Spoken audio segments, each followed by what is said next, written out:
Okay guys, this is a cold start of my early 70s Sears SS16 twin.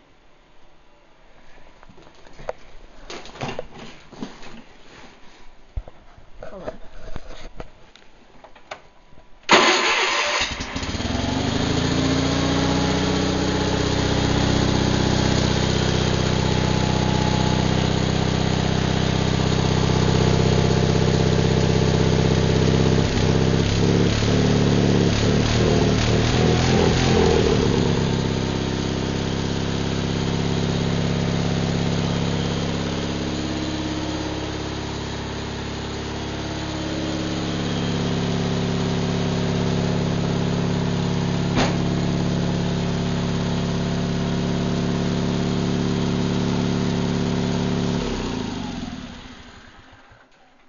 And there she is.